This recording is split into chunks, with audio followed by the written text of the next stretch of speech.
SM पाठशाला को सप्तम श्रेणी पिला माननकु स्वागत। आज आम सप्तम श्रेणी विज्ञान पढ़ा।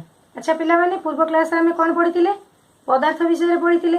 आज से पदार्थर जो तीनोटी अवस्था आम पढ़ी कौन सब मन पकाओ कठिन तरल आ गैसीय। आज आम से पदार्थर कठिन तरल गैसीय अवस्थार आउ किछि धर्म आउ किछि गुण विषय पढ़ा। जिते बेले आमर पदार्थर कौन हुए ना कठिन पदार्थ आम मन कर बरफ आणुच तुम फ्रिज रे बरफ रखिच बरफ जिते आणुच बाहर आणिकी थोई दउच कौन होउची से कौन जाउची पानी ही जाउची। तापर आमे तमे देखिच पानी को आमे जतले गैस जळे की ऑन करिके बसांती निया रे ताप प्रयोग करंती से कौन हुए बांफ हुए। ताहाले ताप प्रयोग एथरो आमे जानुचंती तापर प्रयोग रे कठिन पदार्थ तरल पदार्थ रे रूपांतरित हुए। आउ तरल पदार्थ को आउ टिके उत्तप्त कले से गैसीय पदार्थ रे परिवर्तित हुए।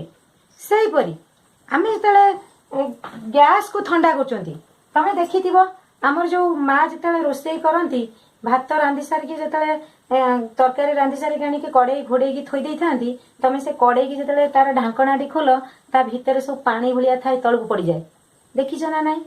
तमे जो हटकेस भितर रुटी पुरई थी हटकेस टा हठात खोली देव कि समय पर हटकेस ऊपर बिंदु बिंदु होगी पानी लगी ताहले जिते बाष्प को आमे कौन कले कठिन पदार्थ को आमे ताप देले कठिन पदार्थ को आमे कौन देले ताप देले कठिन पदार्थ आमे देले ताप ताप देला कौन से होची तरल हो गला।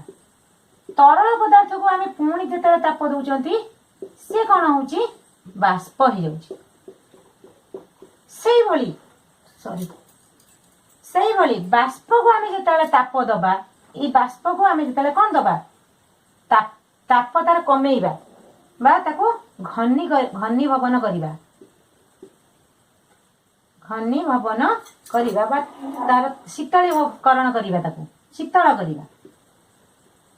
बाष्प को जतले आमे शीतल करिबा बा ताप तादरु कमेइबा से हेजिबा कोन तरल। सेमती तरल पदार्थ को जतले आहुरी ताप आमे कमेइबा बा आहुरी शीतल करिबा सी कोन हो जाए कठिन। ताले एई जो कठिन पदार्थ को ताप देले तरल होची तरल पदार्थ को ताप देले बाष्प होची बाष्प को शीतल कले तरल होची तरल को शीतल कले कठिन होची।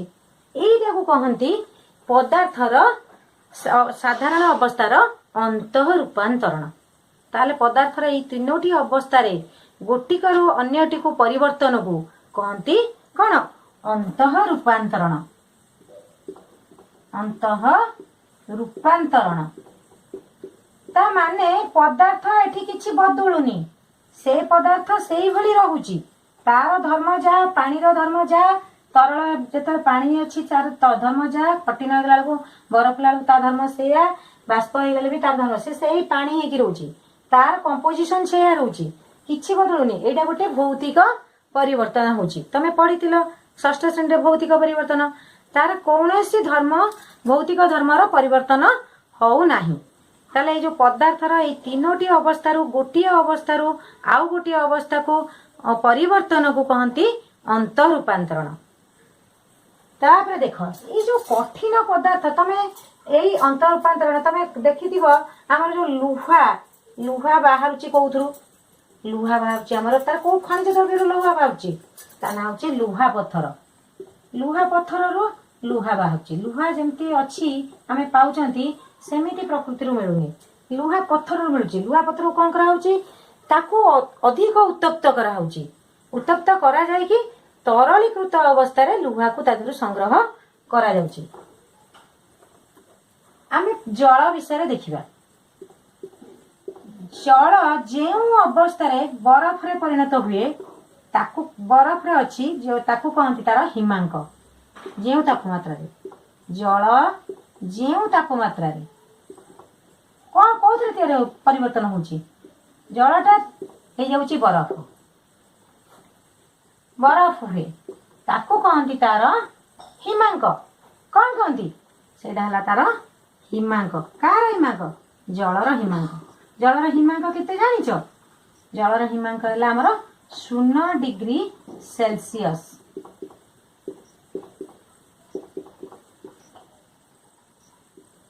सेहीपरि जल जो तापमात्रा रे बाष्प परिणत हुए ताकू बाष्प परिणत हुए ना फुटे फुटिकी बाष्प हुए ताकू कहती स्फुटनांक।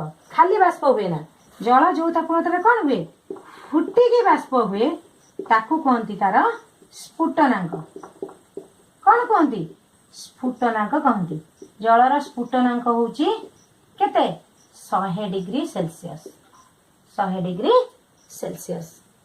सेहीपरि बरफ जो तापमात्रा रे कोथरे जल रे परिणत हुए बरफ आमर तरल होची बरफ जो तापमात्रा रे बरफ तरल होची कोथि रे जल होची बरफ तरल की जल हुए जो तापमात्रा रे जेते डिग्री तापमात्रा रे ताकू ता कहंती तार गलनांक। कौन कहंती गलनांक कहंती। आ एई प्रक्रिया टाकू कहंती गलन। ए बरफ तरळिबा प्रक्रिया टाकू कहंती गलन। सेमती जल कौन हम कौन कहते जल फुटिबा हला बाष्प हब फुटिब आ बाष्प हब से हला कौन स्फुटनांक। आ से जो प्रक्रिया ताकू कहंती स्फुटन। कौन कहंती स्फुटन। आ परे भी बेले बेले जल फुटी न थाए किंतु बाष्प हुए। तमे लुगा नहीं ओदा लुगा नहीं सुखे दउछ पानीटा बाष्प होइकी पळौची। नई पोखरी रो पानी खरारे बाष्प हो जाउची। आमे थाली रे गोटे किछि पात्र रे जदी नहीं कि घर भीतर गोटे जगह रखी देबा किछि जल 4-8 दिन पर देखिबा से थाली सुखी जाइतिबो ताले से जल जाउची कोडे से बाष्प हो जाउची। एइटा होउची कोन बाष्पीभवन। आकु कहंती बाष्पीभवन।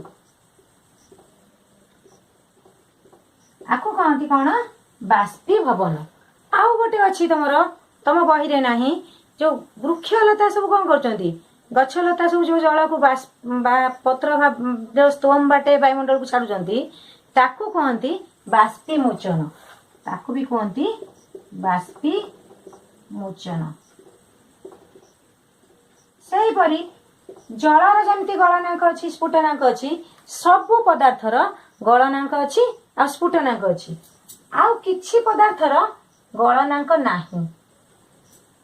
सेही भली पदार्थ विषय रे आमे पर क्लास रे पढ़िबा। आज एतिकी पढ़िले आ पर क्लास रे आमे आउ किछि पढ़िबा। से जो पदार्थ गुडा हमर कठिन रु तरल को आसुनी किंतु बाष्प हो जाउची ताप देला बेलू तरल को आसु न थाए से भली विषय रे आमे पढ़िबा आर पर क्लास रे। आज पई एतिकी मो वीडियोटी जदि तुमको भल लागि थाए बहुल मात्रा रे लाइक शेयर आ सब्सक्राइब करिवो। आ जदि किछि अबुझा थाए कमेंट बॉक्स रे कमेंट करिवो। धन्यवाद।